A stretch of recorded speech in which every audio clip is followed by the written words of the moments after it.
Harley Davidson Fatboy. Let's take it for a ride.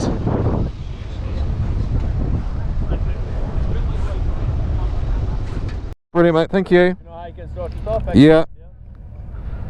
Okay, guys.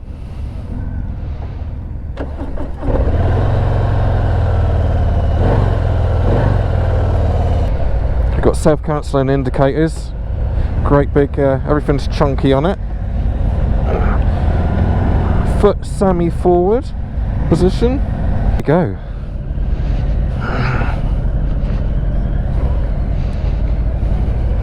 Oh, this thing wants to go. Seat's super comfortable. It's a bit like sat in an armchair. Obviously, these bikes have got quite a following as well, and you certainly become part of something when you ride one of these. Vibrating quite a lot. It's tickling my feet a little bit. It's not vibrating through the seat, which is the important thing. That's where it normally causes the most problems, I find.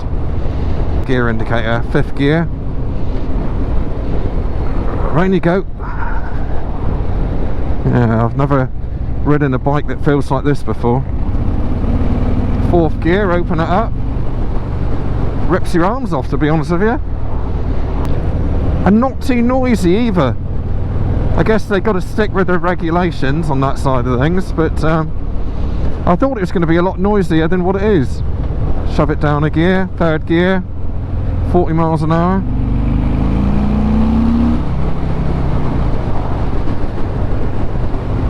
Yeah, it's a bit like being sat on a freight train, to be honest with you. But it is definitely one of those bikes where I don't feel like I need to ride fast all the time. So as a cruiser, I can see why people do cruise around on them.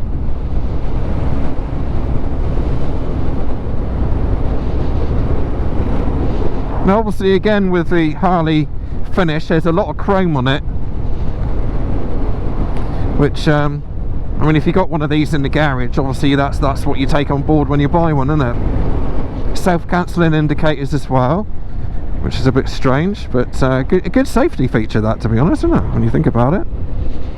I don't know what those numbers are down there. 71 miles. Those big fat tyres give, I say, it's really nice to be able to chuck yourself into the corners, actually. That one in front is cancelled a little bit early, actually. Go on, mate, get your pegs down. Is it going to self-cancel? Yes, it did. Go on, mate. Welly, welly, that's it. You would have thought I'd be uncomfortable with my feet as well. I thought I was going to be struggling a bit to change gear and reaching for the brake pedal and the gear shifter, but I'm not actually. It's in a really good position, and again, it's really quite nice and low as well, low to the ground.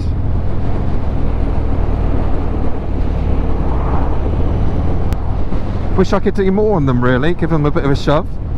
I was speaking to a chap last night, actually, and he's 73 now, and he's got a number of bikes, and he's very much into the Harley thing and the big parties that they have, and he was saying that there's a place in Germany that he goes on a Harley meet.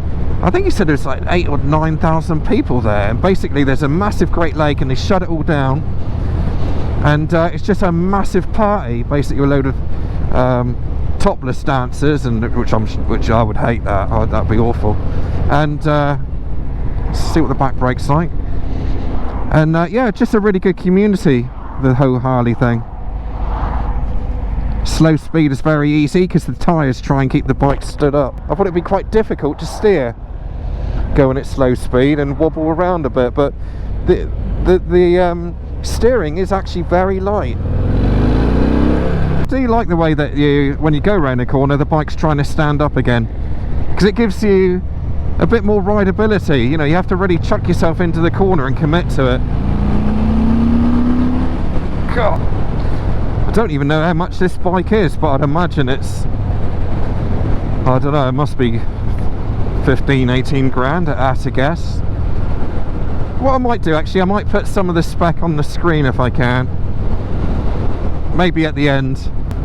But it's certainly got a heck of a torque curve on this engine. Once you get used to it, my mate of mine has got one of these. I don't know what one he's got, to be honest, but he's saying that he can power slide around corners, and I can see that now. I could probably do that on this thing, but I'm no way that brave anyway. But and it's got like the BMW indicators, where you got the right hand indicator on the right bar here, and then on the left bar you got the left hand indicator. No cancel switch because it's self-cancelling. God knows how that works, but guess there's some sort of a IMU in there showing you what's what. Is he going to give it some beans? Come on, they're way ahead now, mate. Oh, get round. Not used to this type of bike. Yeah, you really have to hang off the side to get it around the corner.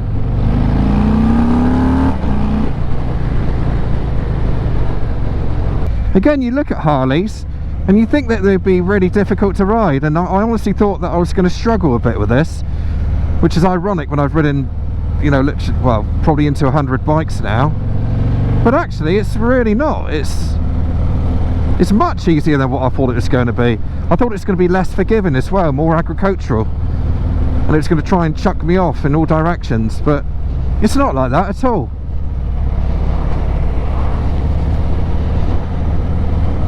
It's actually really easy to ride, actually. It's low to the ground as well.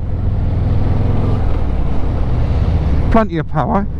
I think the only thing that might catch somebody out if they were riding one is just getting them round the corner, really. You would really do have to hang yourself off the side to kick it over. But you soon get used to that, and like I say, it does give it a bit more rideability factor, a bit more fun. Brakes are really sharp as well, so. And in fact, I'll tell you something else as well.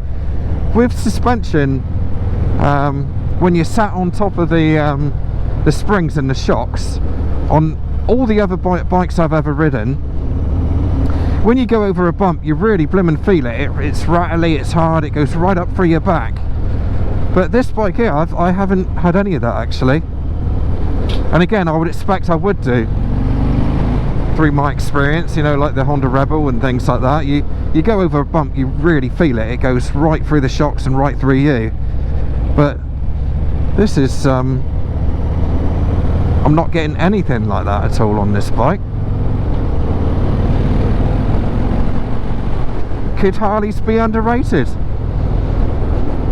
No, I don't think they are really. Are they misunderstood?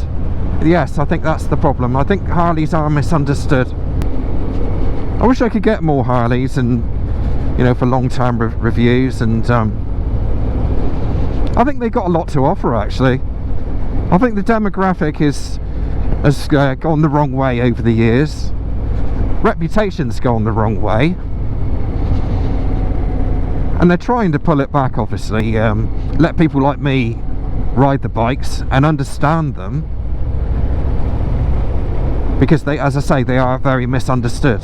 You know, I'm riding this and I totally misunderstood them. But I think they could have a bright future if they just got out there a bit more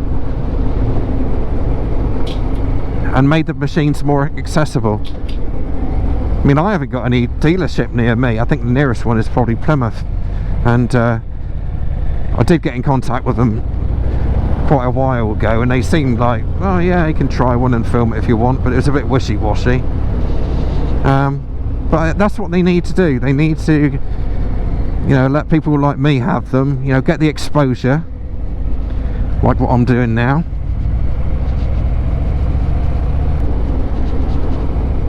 And as I say, don't look at them and think that they'll be difficult to ride, because they're really not. You know, it's actually quite easy.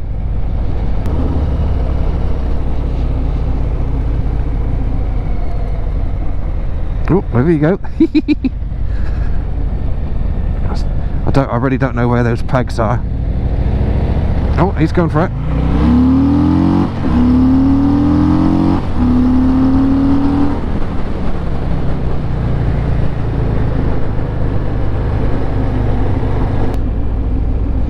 some hazards here. Got the run switch, start button is integrated into that, indicator, self-cancelling, lights, big chunky gear shift. Oop, changed down a bit too soon there, nearly chucked me off the front. So, oh my god, is he going to get it right? Oh, that was close. Go, go, go. Go on, come on, overtake. Sorry folks, I'm not normally impatient like this, but I want to keep up with the group and get the most of it. Thank you very much. 70 miles an hour, and actually the wind blast isn't too bad. I don't always find that with bikes that's got the big headlight. You tend to find that the wind pushes itself all around you. You know, it goes up, it goes down, and it goes out to the sides because of the big headlight pushing it out the way. Oh, is that it, is it? That's the problem when you do these vlogs and you're talking about them all the time. You kind of lose time quite quickly.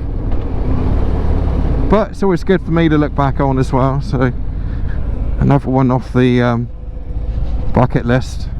Well, actually, if I'm honest, it wasn't really on the bucket list, but it's all good experience. I quite like Harleys. I like them more now than what I did before I got on the bike. Before, I was just doing it because it was a bike that I felt I needed to do. I needed to tick the Harley Davidson box, and I didn't really give a monkey's which one I went on, to be honest with you, because as I say, I don't know much about them. But actually, I think if I come up here again, I would probably do another one, just purely for, you know, the fun factor. They're one of those bikes that they're a bit of a one-off. Like, you know, if you owned one of these and had it in the garage, you would really look after it. It'd just be a pride and joy. My friend's got one, as I say, and that bike to him is like, you know, it's like a child. You know, it's been through thick and thin with him, and you know, I get that. I fully understand why you bought yours now, Gav. Oh, that's good. I wish you all the best, Harley Davidson. Thank you very much for the opportunity for riding this Harley Davidson Fatboy.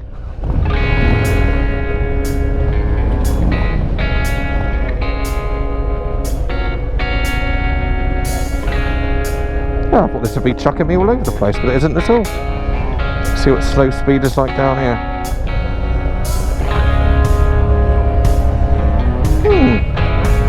Very, very interesting. I suppose you couldn't hear the engine noise if you had the radio on so low.